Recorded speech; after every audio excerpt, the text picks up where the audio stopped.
We all have the same condition. It's called life.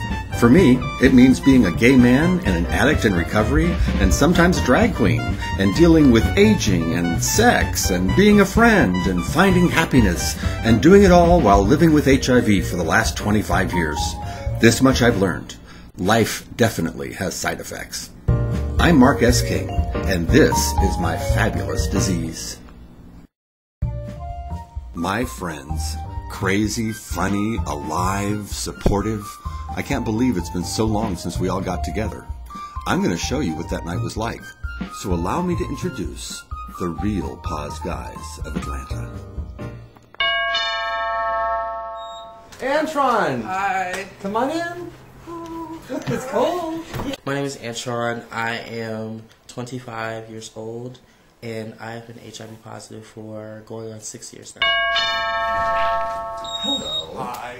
Come on in. Nice to see you. Nice to see you too. This is my friend Eric.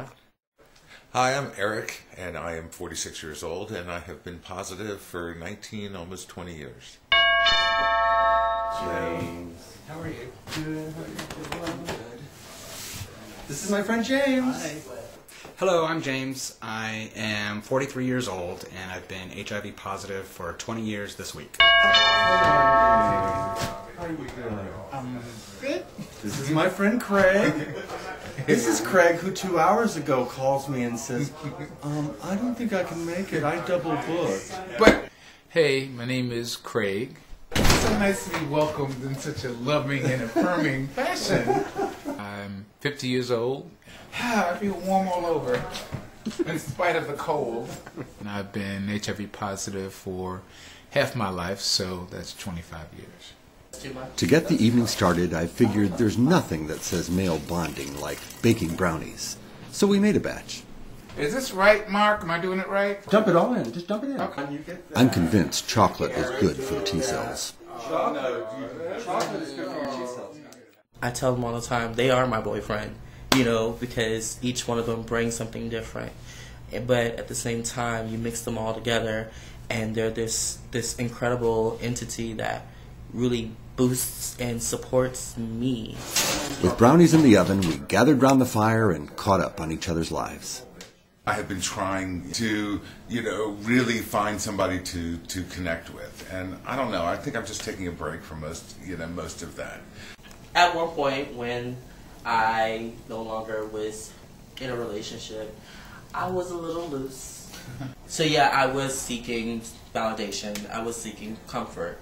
Why did I need these guys to validate who I am? What's the point? That's the kind of risk that you can't avoid anyway. I mean, that's a part of intimacy, is that you take that chance. So. When Craig was giving me advice about dating, I really felt it was very helpful to giving other options a try instead of necessarily closing my heart or building this wall. When it came to hooking up, for sex, the intention is just to have sex.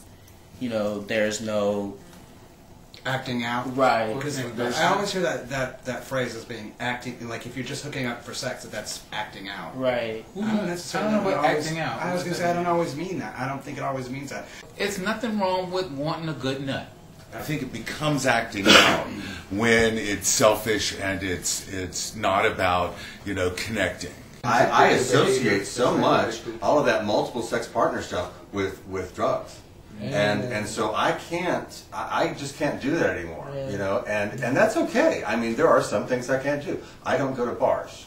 I don't pick up strangers. Yeah. I used to. I was positive for about 5 years, and I knew that if I kept doing what I was doing to my body, using and abusing drugs and alcohol, that I would onset AIDS much faster than if I had been taking very good care of myself. So I'm just really grateful to be positive because it pushed me into sobriety. Especially online. We reject each other. We reject each other. You know, I like put on some somehow- fake pics, right? When I first got, I was just tapping my What do you toe mean into fake? it. They weren't They you? weren't me. They weren't me. Why did you do that? Well, I just wanted to see what would happen. There are a lot of people on the internet who are pretending to be people that they're not. And so when someone posts a fake picture of themselves to draw someone else in, it just makes me feel like they're being dishonest. It wasn't James that got a comment from a guy from Dallas in the comments section. It was you who said, "Forget that James guy. I want Eric. I'll have him. I'll do him." James is cute, but Eric is hot. Oh, you remember? When the blog posted last time, I was very excited, and I would log on and I would watch it every day, sometimes a couple of times a day. I was so surprised there were so many people that were watching it. Then I got obsessed with every comment. Some of them were really funny. Some of them were very touching. And I still go back every couple of months or so just to see if any new comments have come up. I've given myself a new standard, I guess, that I'm not going to have sex unless I've dated someone for 6 weeks, which I just recently sort of lowered to 4 weeks.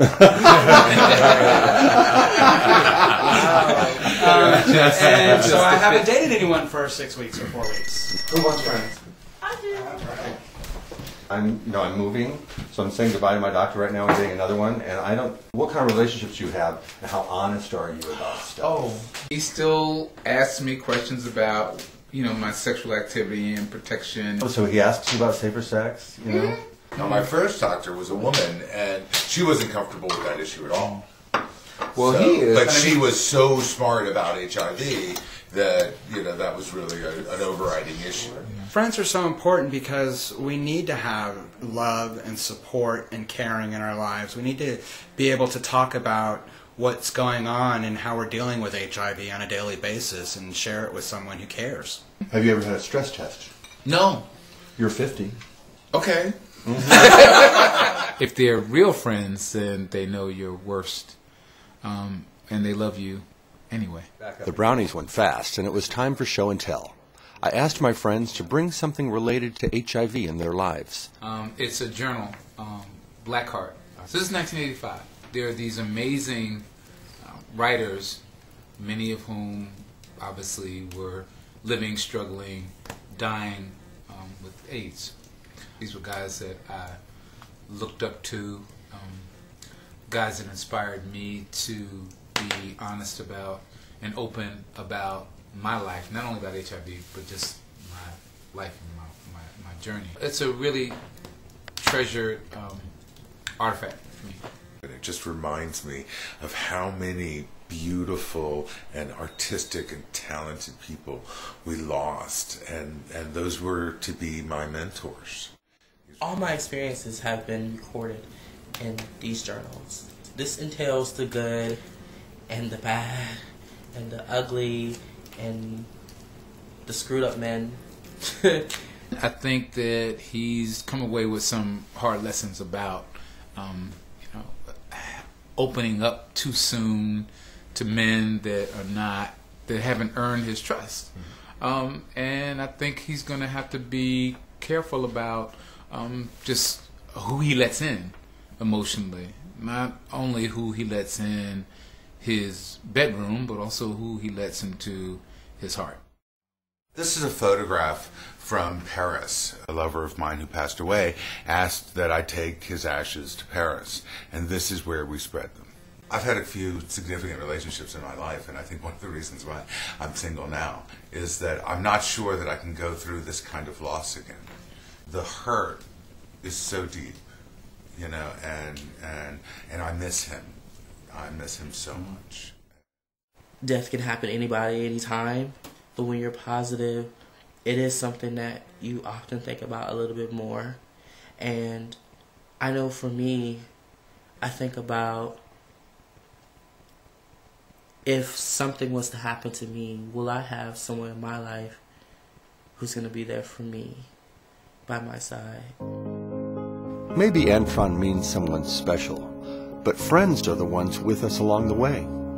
Maybe you're trying to figure out dating, or taking a break from the scene, or still grieving a difficult loss.